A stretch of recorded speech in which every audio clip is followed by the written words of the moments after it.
grief and loss is not necessarily only about the death of a loved one.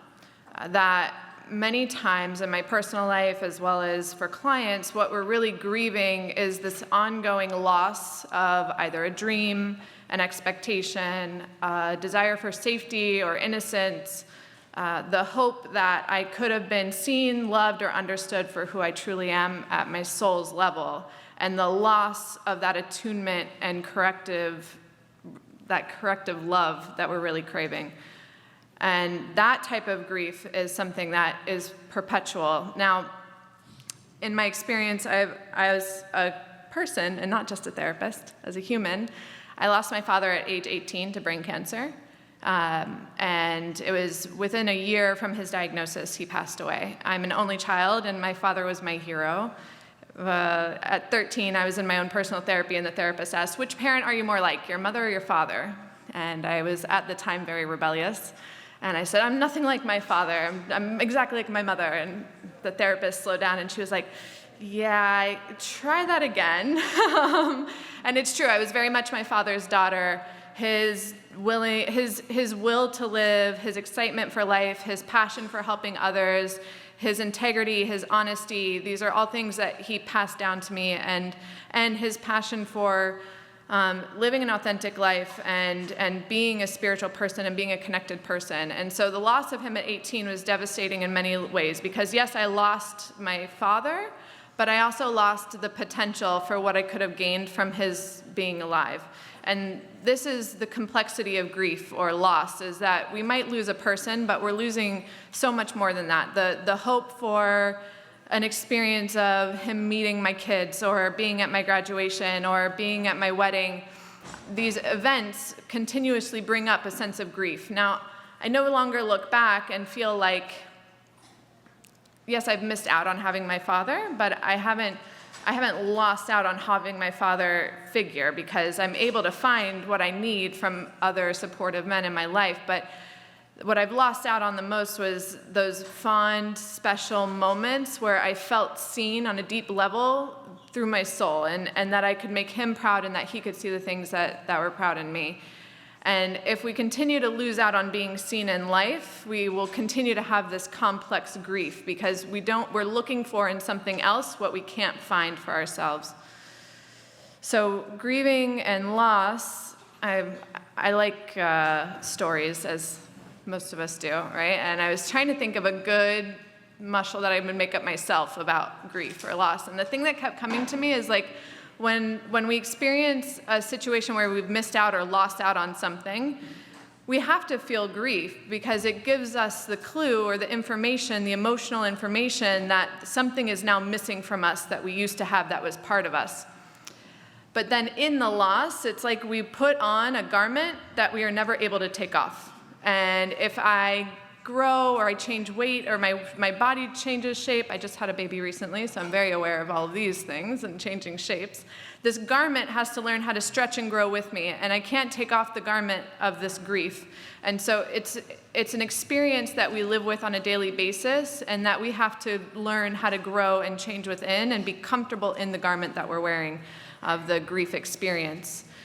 And what I've found, and then I'll speak a little bit on clients and wrap up, what I've found is that the more that I accept and embrace the garment that I'm wearing, the less uncomfortable it feels on me. And the more I'm able to embrace my grieving experience and accept the messy and unpredictable sometimes experience of grief, the more comfortable it is to wear this garment. So what I see oftentimes for clients who are struggling with grief and loss is that there's either an uncertainty of how, or an inexperience of how to grieve in a way that lets us be comfortable with our grieving process. And I was speaking with guests at my house this week about the idea that, a lot of times when we're grieving, everybody grieves differently. And I think that the way I grieve should be the way somebody else grieves. And it's hard sometimes when we're in a family system to allow everybody's grief process to look different. And also, what we perceive we've lost might be different than what our spouse or sibling or parent thinks that we've lost. So the ability to not only be in acceptance and comfortable with the garment that I wear of grief, but also comfortable and accepting of other people's garment in the way that they choose to wear it, and being able to let our grief experiences bring us closer by understanding rather than separating us through judgment or control or the fear of the feelings that we might have. So in my experience, grief comes up at the most unpredictable times as well as the predictable ones. And the more that I'm able to lean into and practice seeing myself the way I would want somebody else to see me, I experience that soul connection, and I'm able to process my grief and loss in a more, I'm about to say less messy way, and a more accepting and loving way. So thank you for letting me share my brief experience, and I hope that you all have a wonderful, wonderful weekend. Hello, everybody.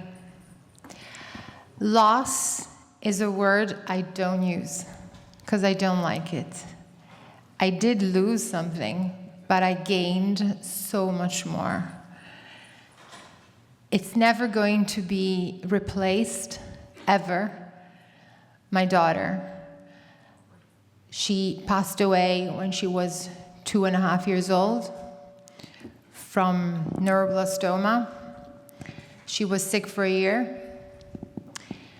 We lived through every possible emotion in 1 year. I felt like I lived 10 lives. I learned so much. I come from Jerusalem. I'm Italian. And this was my third daughter, Nava Ruth. We lived for 1 year, basically, in the oncology department in Hadassah in Karem, which is the main hospital in Jerusalem. And believe me, if you want to get some, good perspective in life, take a tour of oncology department children. But not because I want to be, depressing or mean. It's because you really appreciate what you got. And in this year, I thought it was going to be the end of my life by being there with her. And I learned so much from that year, how we became close families who share sick children, and Arab, Jews, we were all together. We were spending Shabbat together. I started to become friends with women who I would have never, ever had a conversation, like from Mea Shearim, ultra-religious women who have 10 children and one is sick. And, both parents have to stop working and have to follow this child. I've listened to conversation at night. In Israel, you don't have the own room. You got to share a room with another sick child. And I listened to conversation at night of mothers, speaking to the husbands, wondering if they have enough money to buy for Shabbat or for diapers. This is Israel. I was lucky. I was surrounded by love, by my parents, by my in-laws. I didn't have to worry about anything. My concentration was only on my daughter. And that's where I want to get. I'm a positive person. I love life. I'm Italian.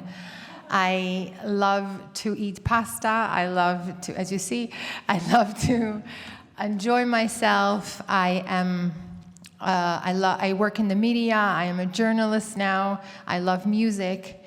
And the fact that I was slammed in front of such hardness suddenly, I said, my husband, who was actually working in the army at the time, he was in the Israeli army, he said, we will never cry in front of our daughter. And that's what we did. For 1 year, we got up, we put makeup. I put on makeup, he didn't. And we just went to the hospital every day. And believe me, some days you just want to bang yourself against the wall, what you see, those little kids suffering, there's nothing you can do. And we smiled and we laughed. And then my mother, who lives in Milan, she basically moved to Jerusalem and took care of my other 2 kids who were home. And we would have a little breaks and we would go for coffee and think we were in Tuscany. And believe me, these are the small things that help you get through life. Even something so gigantic like what we were facing. That little coffee in the bar downstairs with my mother are really lifesavers. We were laughing.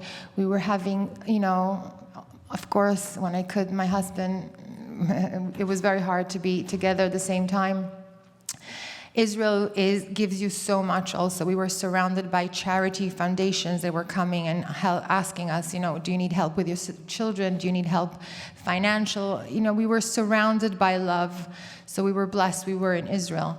But that's when I want to get to. When they asked me to come on this panel, I didn't want at the beginning. I made a presentation last night about my life story, which was, also about this and about a lot of other things. And I like to make people laugh, and I like to see people smiling.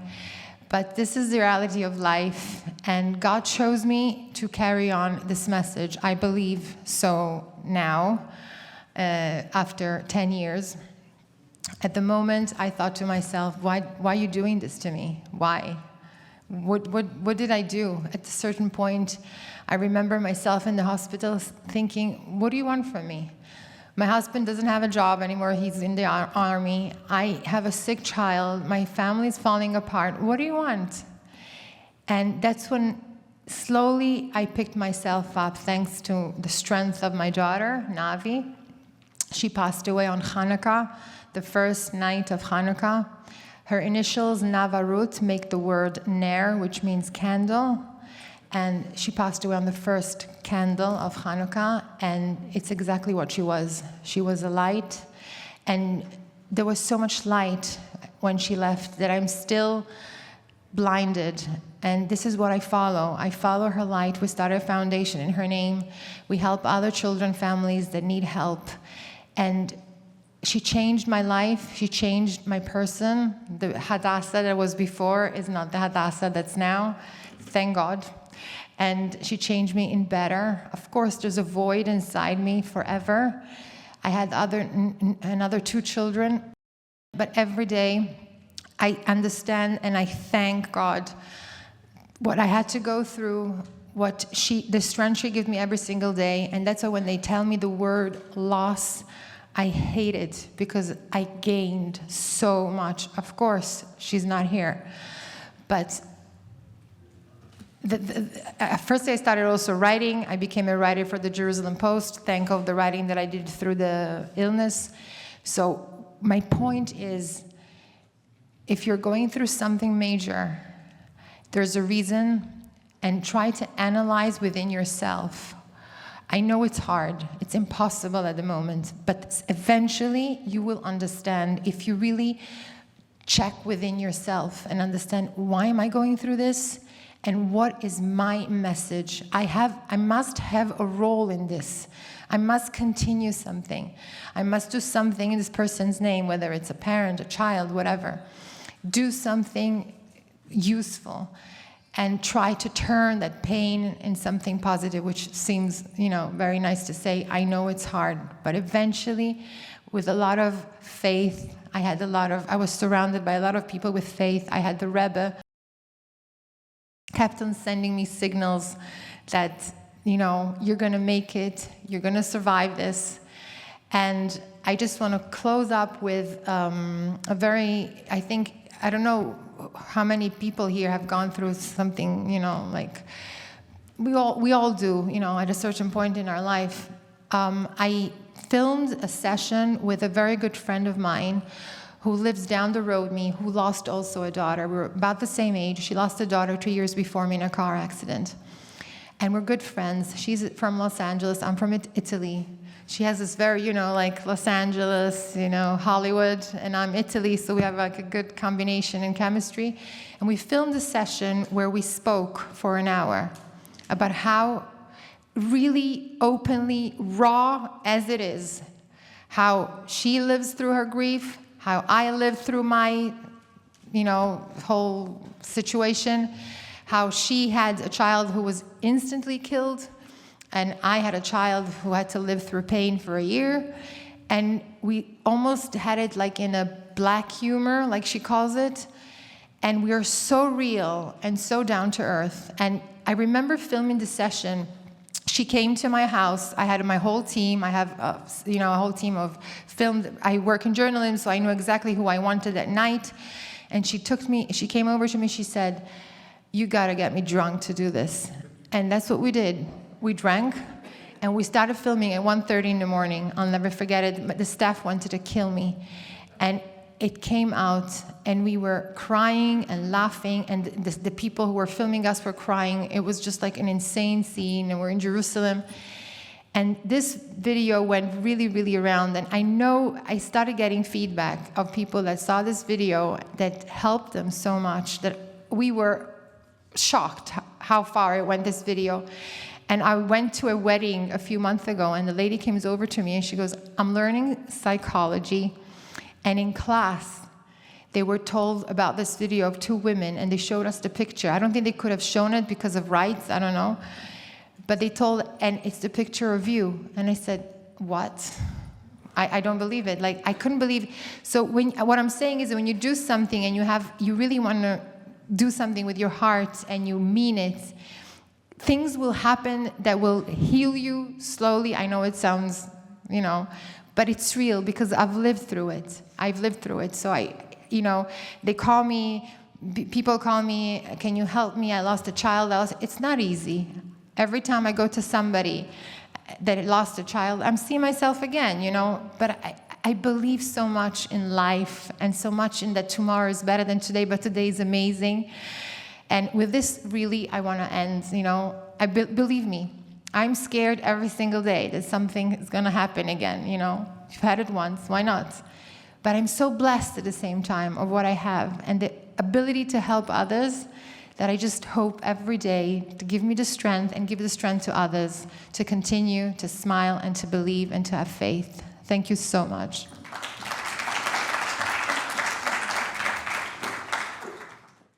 Hi, my name is Rivka Klein. When Faith first asked me if I would be willing to come speak at the Spiritual and Wellness Summit, I was genuinely caught off guard because although not particularly shy by nature, I'm not much of a public speaker, certainly not alongside the caliber of the distinguished professional panel of speakers presenting at this event, many of whom have many letters after their names.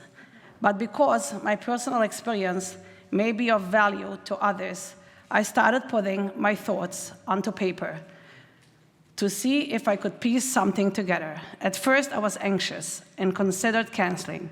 But since my husband agreed to come along, and that is a big deal because he hates airports and flying, and I had already made the reservations for the both of us to come down here. So I reframed and refocused my brain to try to see this task from another perspective, resulting in a calmer version of myself, one that can commit to sit and continue to write.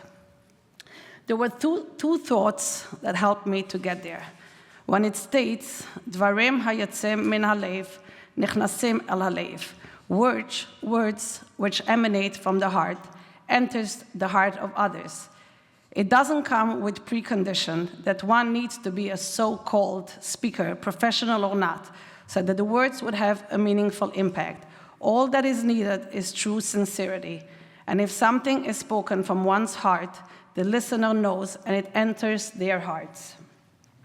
Furthermore, the Vilna Gaon Zatzal writes that only words that are spoken to oneself influences others, while words that are spoken solely for the purpose to influence others have no power of influence. As I will later elaborate, this speaking to myself or self-talk is something I practice quite a lot. So let this be considered a self-therapy session, me speaking to myself and about myself, as those words certainly are sincere. Dvarim hayotzim min halev, from the bottom of my heart. Should anything I say resonate, may it be the will of Hashem, that it only has a positive impact. So I sat down to continue to write some more of my thoughts, and as I was writing, streams of thoughts kept flowing from my pen. I kept on writing and writing and writing. So settle in. This may take a while. Just kidding. That was version 1 of my draft, before I was advised of the allotted speaking time. So back to the drawing board I went, or rather the editing board, to trim it down. So here we are with version 2. On Rosh Chodesh Tammuz, Tufshin Ayin Zayin, June 24, 2017, our beloved daughter Malki, Alea Shalom, passed away, seemingly untimely at the tender age of 20 after many long years of difficult, hard-fought struggles, the details of which have been covered at great length in the past, in print, on the web, and on the air. Nevertheless, to bring things into proper perspective, especially for those that may not have followed along Malki's story, I will give a short synopsis of her life. Though academically, Malki needed extra help and more effort than others, yet outwardly, Malki grew up a sweet, energetic, happy-go-lucky child with a penetrating smile, a laugh, and a giggle that pierced the hearts of anyone that encountered her. She was smart, kind, and witty, and always ready to support anyone and everyone, especially if she sensed the person was struggling in any way. She was the kid with a million friends. But inwardly, it was a different story. Everything was diametrically the opposite. But unbeknown to us, until diagnosed at age 14, the reason Malki was lagging academically was due to a serious learning disability. This disability caused her to feel stupid, shame, embarrassment, and inner turmoil, emotional turmoil every day of her life. As she said in her own words, "I cannot remember a single day in my life being happy. The smiles and everything else happy you witnessed was all a facade, a cover-up, so that I can try to fit in." She had struggled and suffered for so many years and had turned to drugs to help her numb her constant pain. Despite her struggles, we always hoped and envisioned a beautiful future for her, a future where she finally recovers for good and lives a long, happy, successful life. But on that fateful June day, with a fentanyl-laced accidental drug overdose, God called back her soul. From our perspective, everything came to a screeching halt. The sun set, never to rise again. The world stopped spinning on its axis. This was the darkest time of our lives. This was the end. I was angry, very angry. I was upset, very upset. I was sad, confused, bitter, and numb. And we all sat down for the observance of the traditional Shiva. When a person suffers from a physical illness or a temporary disability, for example, a broken leg or an arm, as difficult and as debilitating as it may be, once it has passed, you can pretty much move on. But when you lose a child, you never really heal. You never really move on. The loss and pain are here to stay. During the Shiva, our Rebbe came to visit and told us that he planned to write a Torah scroll in memory of Malki and that he hoped to have it complete in time for the first yahrzeit. At the time, my husband and I were surprised and even a little annoyed. Here we are in the middle of the most difficult week of our lives, and the Rebbe was planning a celebration. All we wanted was to curl up in our misery and forget about the world around us. We saw nothing but today, the calamity at hand. We could not even see 5 minutes ahead, let alone days, weeks, months, or a year ahead. The Rebbe, of course, explained to us some of the spiritual significance of writing a Torah scroll in Malki's memory. While due to our state of mind at the time, these spiritual-based explanations went right over our heads. Yet, at the event, a year later, my husband spoke for over an hour explaining the idea. And in fact, more recently, an almost miraculous story happened with that very Torah that brought out the very message of my husband's speech very clearly. We will save that story for another time, or you can go over to my husband later and he will be happy to share it with you. But there was something much deeper. the Rebbe, being a highly spiritual and brilliant person, saw years ahead and was determined to force us forward. He wanted to show us how to balance living within our new reality, without any lectures or speeches in which we were not really interested anyway. He showed us in practice how we would move forward. He knew that if we weren't careful, we would wallow in our grief and it would take us down to terrible places. He wanted us to be occupied with something positive, something spiritual. He wanted to lure us back into life. The first year, I was entirely numb. I got up each morning, brushed my teeth, and I got dressed. I even went through the motions of praying, but I was just a robot. I did my work, went to the gym, the supermarket. I cleaned my house, cooked my meals, tried to pretend to get excited for the holidays throughout the year. But in reality, for almost an entire year, I felt nothing. But how right the Rebbe was. The weeks leading up to the event were so important in helping us heal. At first, we pawned the planning off to our children and decided on just a short list of invitees. But then, as the planning continues, the list grew, and soon all our friends and family were partaking in the event. It made us realize that instead of focusing on our loss, we needed to focus on living. It doesn't necessarily have to be that life goes on, whatever that's supposed to mean, but rather that you go on living within a new reality through a new found prism. The second year, ironically, to some degree, was much harder because reality started sinking in that this really happened and it's not changing. Malki is not coming back. However, we're starting to be equipped with a newly found healthy goal for life within this new reality. I began to read on the topic of grief and started taking courses and seminars together with a wide range of different therapies.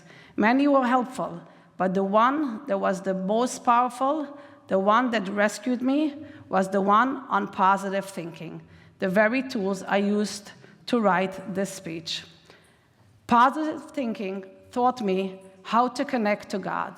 It taught me how to build my relationship with God, and that God has a plan, how He runs this world, and nothing is a mistake.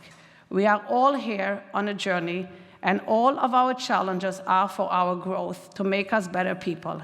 And the more I strengthened my connection and relationship with God, the more I was able to live healthier again, to smile again, and to be happy again.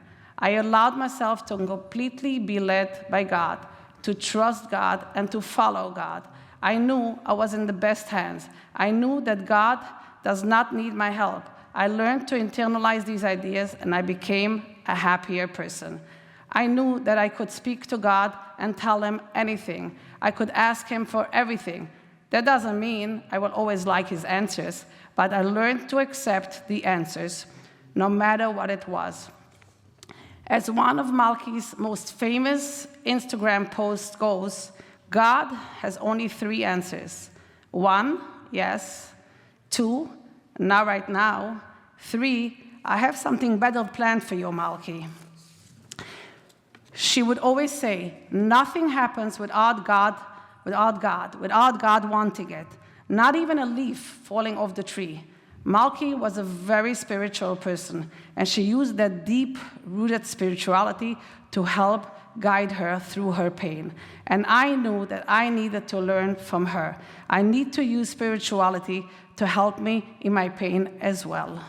And so I began to understand that Malki was not my daughter taken from me at the age of 20, but rather that God gave me a gift, the gift of a precious daughter for 20 years.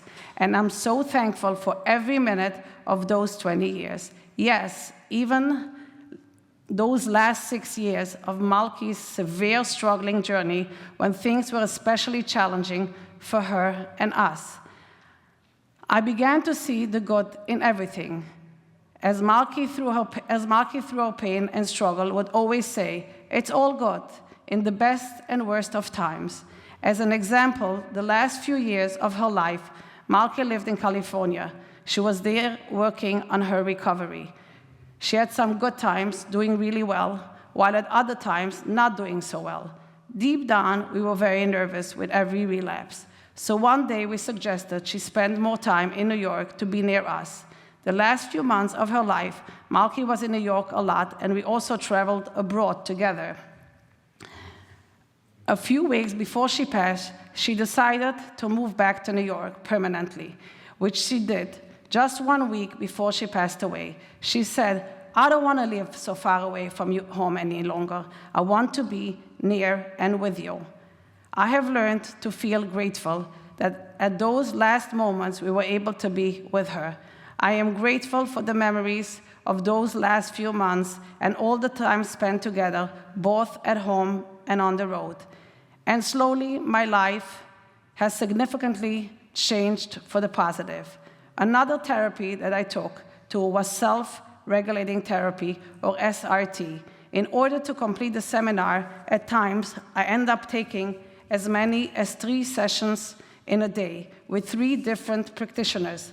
I didn't plan it that way, God did, and it turned out for the best, because the idea I picked up became ingrained into my being, so much so that even when stopped at a red light for just a few seconds, I would practice different breathing methods. The techniques I learned allowed me to become supported by the floor beneath me, that I can now calm myself down no matter what curveball comes my way.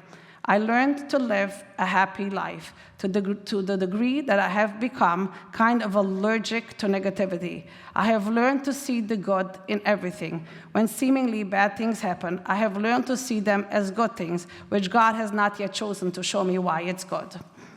As an example, Purim was always an incredible happy time in our house. But that first Purim, after Malky passed, I did not think I could ever celebrate Purim again.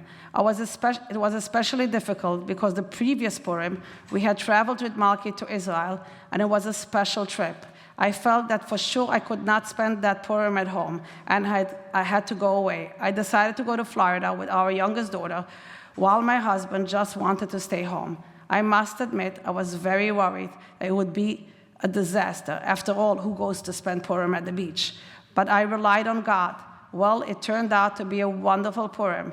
My sister also ended up being there, so we had some family to spend Purim with. But there was so much more. There was a concert at the Chabad, and unexpectedly of me, my then state of mind, we went. Somehow, that opened up doors for me. And suddenly, I was daring myself to go out of my comfort zone and try new things. On a whim, I joined the Jewish women's trip to Poland and Israel with its mission of inspiring spirituality. I met the most amazing and diverse group of women on the trip and have since joined them on several retreats and trips. My husband and I also committed to a goal on focusing on doing things in honor of Malky's soul. We began to dedicate acts of kindness of Malky's memory, specifically by forming the Yad Malky Legacy Organization, whose mission is to try to make the world a better place for the future generations, that being the children, which has since published a bestseller chinuch book with the title Spare the Child. We try to do things in Malky's memory that were connected to Malky. One of the important tips or tools, or whatever you want to refer to them, is to do some acts of kindness in this world, even random acts of kindness. If done with our loved ones in mind, it connects us to their spirit and keeps them close to us. And of course, we know that these acts of kindness, if done in honor of a loved one's soul, something that was meaningful to them, gives honor and merit to their soul, not only in this world, but merits an elevation for their dearly departed soul in heaven as well. Trusting God and letting go is the biggest freedom and gift one can give themselves. Whenever I need anything, I speak only to God, and then, of course, I do my part and wait patiently for God's response. When one lives this way, this way one's quality of life is so much nicer, sweeter, kinder, and more pleasant. And finally, I've learned that I can't understand God's ways, and so I simply made a decision to live a healthy life, and not one that is sad and depressing. I submit my life to God and allow Him to take care of me, and I rely on Him to be there for me. Of course, there are moments when I may become upset, angry, depressed, but I try not to remain there for too long. I've learned to be nice to myself when I'm feeling down, and as soon as I can, I move out of that place and focus on all the things I'm grateful for. And I learn to remember to thank God always and again for the so many good things that we are so grateful for. If my words today, although spoken mostly to myself, end up positively inspiring anyone who listened in, may it be an aliyah for the neshama of Malka Bas Avram Shalom. And lastly, thank you for listening.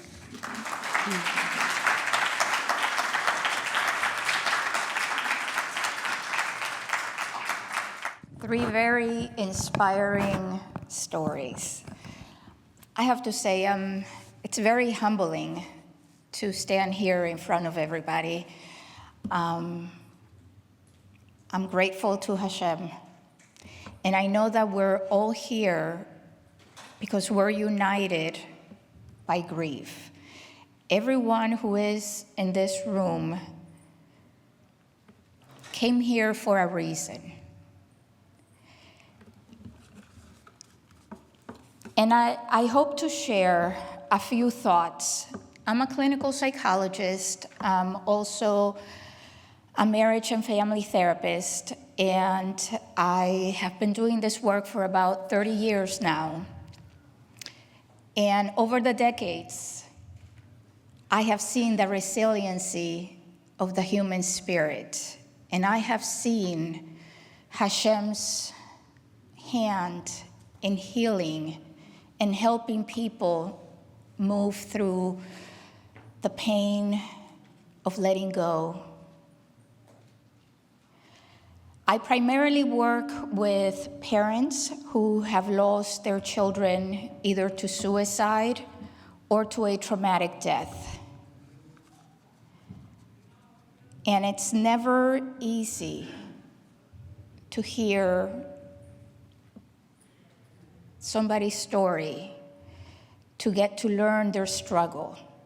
But over the years, I have found that people have some things in common, and that's what I want to share with you. So and I did make a handout so everybody will get what I'm gonna be saying. But I wanted to add one thing to the title of this session. So the current title is Grief and Resilience. And grief is losing somebody. Resilience is being able to get up every morning when you feel like you can't and carry on. But what we just heard right now from the three speakers is something beyond that, and it's called post-traumatic growth, which means when something catastrophic happens in your life, and you take all that energy and turn it into something powerful. That is growth. And each one of our previous speakers grew as people after the loss of their loved ones. I'm not gonna go into my story, but I think that what I do is part of my post-traumatic growth. And I wouldn't be the person that I am today if I would not have experienced the losses that I have. So I'm wondering if I can just see a show of hands. Who here has lost a child?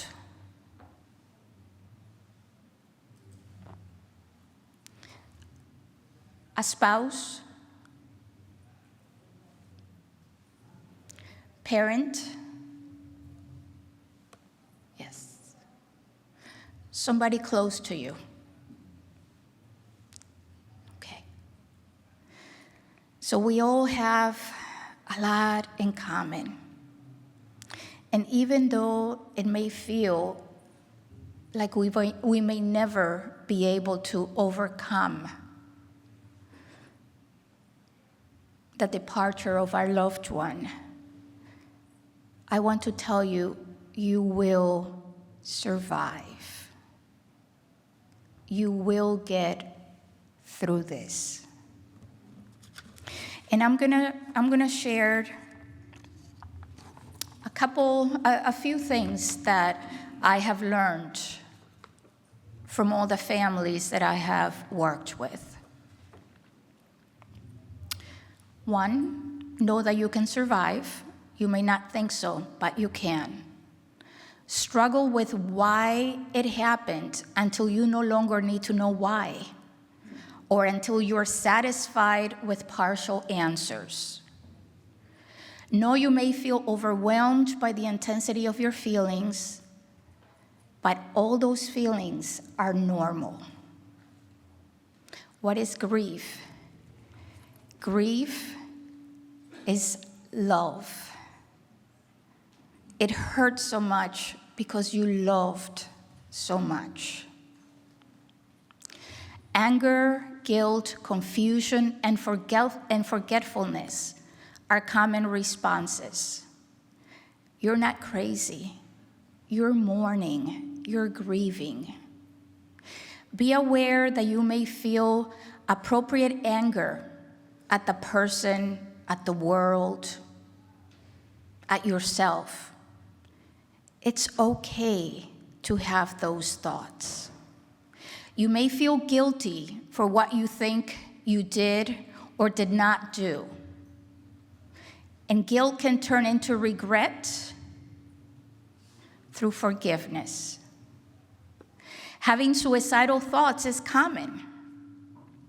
It does not mean that you're going to act on those thoughts. It just means that you're hurting and you want the pain to end. It's common to experience physical reactions, such as headaches, loss of appetite, inability to feel joy, or to even sleep. Remember to take one day at a time. Find a good listener with whom to share.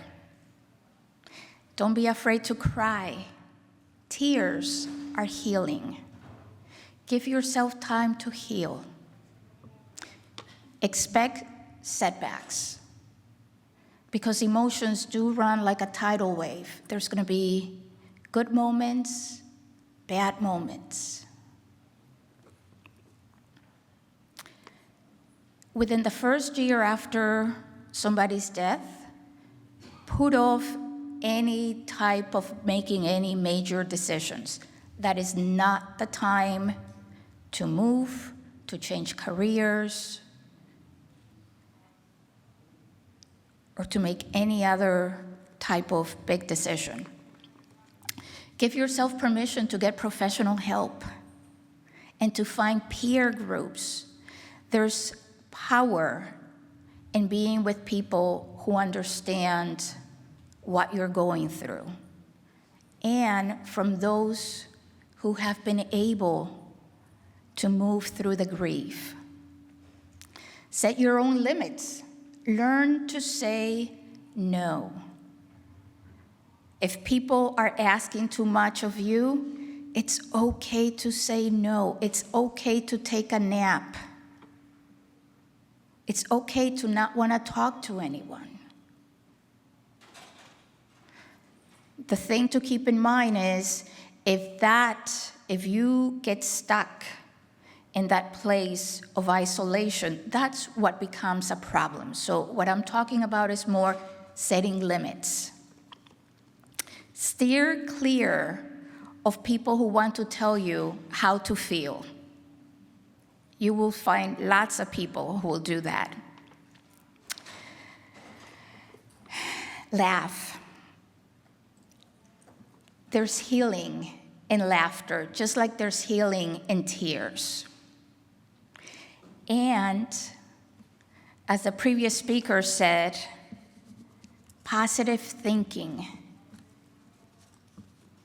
Nothing happens in this world without Hashem knowing about it. And I know that we are running out of time. I'm going to be giving this handout, and then there's some self-care tips. So it's a two-sided handout. And Rabbi Abraham is going to be coming up here. And if anybody wants to talk to me afterwards, I'm available. God willing, I'm going to be here through Sunday. I'm going to give you my phone number, and you guys can just call me if you need to. So very quickly, my number is 716-598-0036. So 716-598-0036. You're not alone. My name is Dr. Pichenik, Ruth Hannah Pichenik.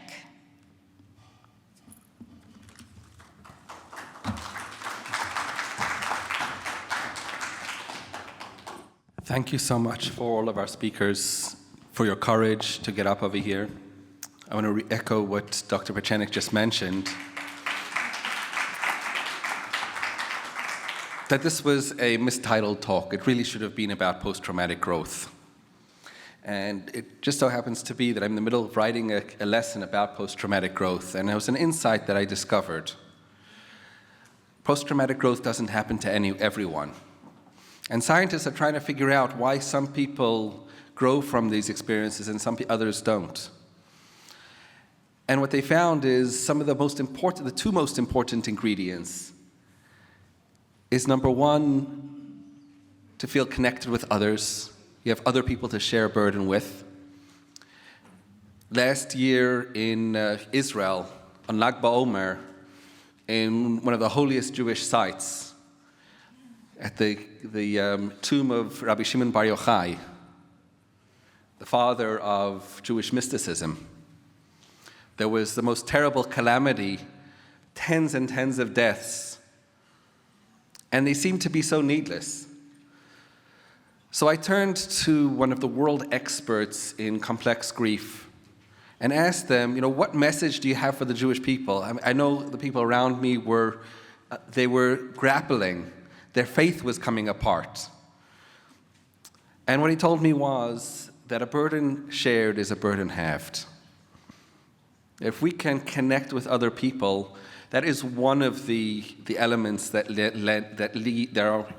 make it more likely for us to experience post-traumatic growth. And the second one, and this to me was a big insight, was a statement from the Talmud that seemingly can be seem a little crass, seem a little like it takes our pain and suffering lightly. And that is that a person should accustom oneself to being able to see the purpose in all the pain that happens, to see it, that it comes from God, and to recognize that this is also for some unbeknown good reason. And this is something that's quoted in the Code of Jewish Law as an instruction. It's something that we should internalize, something that we should practice. And to me, it was always baffling. Why is that the case?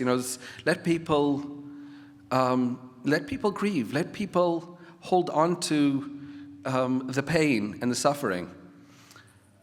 But in truth, what turns that wall into a window, what turns that why me into a what now, is that intense sense of there must be a purpose, there must be a mission, there must be something, some reason, unbeknownst to me. And when people have those two qualities, those are the most significant two qualities that contribute to this type of post-traumatic growth. So if there's something that we can take from today, from the strength and the courage of all those people who spoke today, is to go forth with a sense of everything that happens in our life.